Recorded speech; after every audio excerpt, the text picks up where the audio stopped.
Right then, with no home game this weekend and no games for a little bit for us since international break, I thought we could rate the summer transfer window. I thought about how do I want to do about this, like a 5-star system, but I thought the best way to go about it is be out of 10.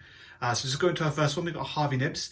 I'm going to go straight for it and go for a 10 out of 10. He's one of the ones that have stayed fit from the summer. I think he's proved, he's top class in League One and is probably one of the best midfields in the league. I'm pretty sure he's our top scorer of Reading so far, so yeah, looking good for him. He hasn't really put a foot wrong. I mean, he's played most of the games so far, yeah, and just, he really stepped up. And then with the recent performance opposite against Ipswich in the Cup, when he came on fire, and he came on wanting to win that game. It didn't obviously come off right for us, we lost on penalties, but no, he showed what he's about and he will put 110% for us, and obviously that's what the whole plan is now with our squad, is to always be that 110% effort, and he definitely shows that. And every time you see him on the ball or see him try and press down, yeah, he's not the quickest player, but he definitely tries so hard, and yeah, that's why I've given him a 10 out of 10. Up next, we've got his teammate from Cambridge, Sam Smith. Unfortunately, it's hard to rate him because he pretty much got injured as soon as the league started. But we have seen a little glimpse of him in pre-season, and yeah, I've got to say a 6 out of 10 for him. A 6 out of 10. You might think I'm a little bit high for someone I haven't really seen anything of.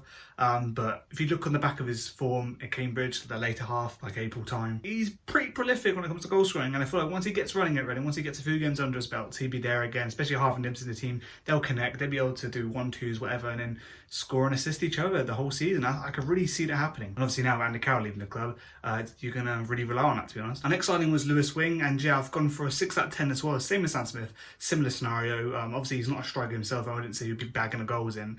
But he looked really good in a few games that we have seen of him so far. Unfortunately, he did get injured like Sam Smith, and I don't know how long it is going to be out for, so it's going to be tricky to see how good of a signing he will be for us. But someone who's experienced, someone who's one of the older chaps there. Yeah, and I think as soon as he's fit and everything, we can look back and see him as a 6 out of 10, to be honest. Charlie Savage, our first youngster of the team. I don't know if other people think about this, but he's kind of hot and cold for me. It's kind of hard to see him doing well along the whole season if you were to look back, like, oh, what did he do and stuff like that. But I think the individual times, the impact having games won't be like assists, but it'll be like controlling the game, a few set pieces here and there, like good corner kicks and everything like that. He has that under his belt already, and that was prior to joining Reading. And now that he's been playing for Reading for us for a few games, you can definitely see he's got talent. He's, mentality wise, I mean, he's only 20, isn't he? If not that age younger, and yeah, he's just maturity beyond his years. And given that, I'm going to give him a 7 out of 10. And next up, we have Tyrone Rashisha. And yeah, I really thought this player was going to be the next winger for us, the next dominant, pacey player, a bit like Mo Barra perhaps. But it didn't really fall that way. I don't know what it's like with Ruben Sears deciding what team he puts together. But yeah, Rashisha is not in favour really for the squad. Cup games, of course, he'll throw him in, but other games, it's not looking that way for him, is it, unfortunately? He's featured a bunch of times for under-21s, of course, and it kind of makes you think, was he just brought in for that? But again, he does have some good moments and was looking good, so it's not going to be too low, but I'm going to give him a 5 out of 10. Next up, we have Harley Dean, someone who I'm on the fence with. So again, I'm going to give him a 5 out of 10, same as Rashisha. Obviously, he's not a young player, he's an old player, but a centre-back, and I just think the other sort of centre-backs we've seen at the club, he's really far down the pecking order for me to put in the first team, personally. We're relying on him, of course, to experience what he could do in the changing rooms, I guess. But yeah, for me, I don't see him really making a huge impact for us. But yeah, no, it is what it is, isn't it? Let's see what he can do, I guess. And next, we actually have a centre-back that I do like, Tyler Bindon. I'm going to give him an 8 out of 10. I don't know if you guys can actually recall, but when he was fit, just before he got injured, his partnership with Neilson Abbey was outstanding. I mean, that game we saw against Cheltenham, my God, that's the best game so far this season. And yeah, he was so dominant, was just always on the back of players, jumping so high.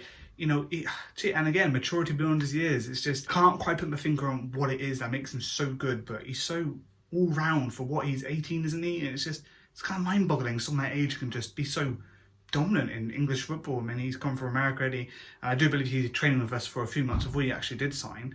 But no, yeah, crazy. He's definitely not going to be one stuck in under-21s for a long time. He's definitely going to challenge for a first team spot. And long may it continue. And I think Neilson Abbey and him could be the next future partnership we have, really. And next up, we got our goalkeeper, and it's David Button. I was so scared when we signed him because I was like, oh my God, we signed a keeper, yes, but also not great, is it? Of course, it's wrong to judge just based on the headlines, but his first match was a bit like, you know, nail biting. Was like, oh god, we have to deal with this the whole season, do we? Oh god, I hope not. Hope we get Bizanis back in. But time has proved me wrong and probably some others wrong. He's actually alright, you know, he's really good. I have to say, he's got the experience. You know, he didn't play too many games in recent times in other clubs. But yeah, definitely, I would not have any other keeper start a game, but I trust him with all my might, really. I mean, if I was centre back, I'll feel, you know what, no worries, he's called it, don't worry about it. So for that, I'm giving him a 9 out of 10. Not quite 10 out of 10 like Harvey Nibbs, but 9 out of 10, I just think he's great. Right, next up we have Ben Elliott, and yeah, a youngster from Chelsea, of course. I have to say, he looks really good. Obviously, he needs a lot more game time to settle and a lot more experience under his belt to really become that true like midfield player who's a bit skillful with his feet. He has that already, a bit like Fickers, but he's missing that, I guess. He's guessing that kind of like vision to the game where, you know, he knows exactly what to do and, you know, I guess play against men, really. He's just got to make the next step up, and he's doing that. So for me, just because how bright his future could be for us, I'm going to give him a 7 out of 10. Right, up next we have Paul Macaroux, and I never know how to pronounce that surname. I don't know.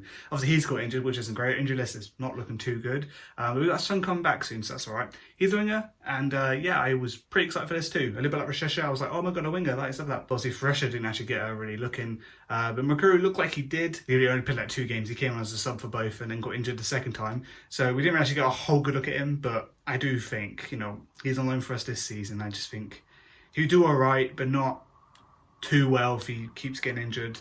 But no, yeah, I think once we can get a fold in, you know, we're playing our 4-4-2 system. We're going to need someone with a bit of pace.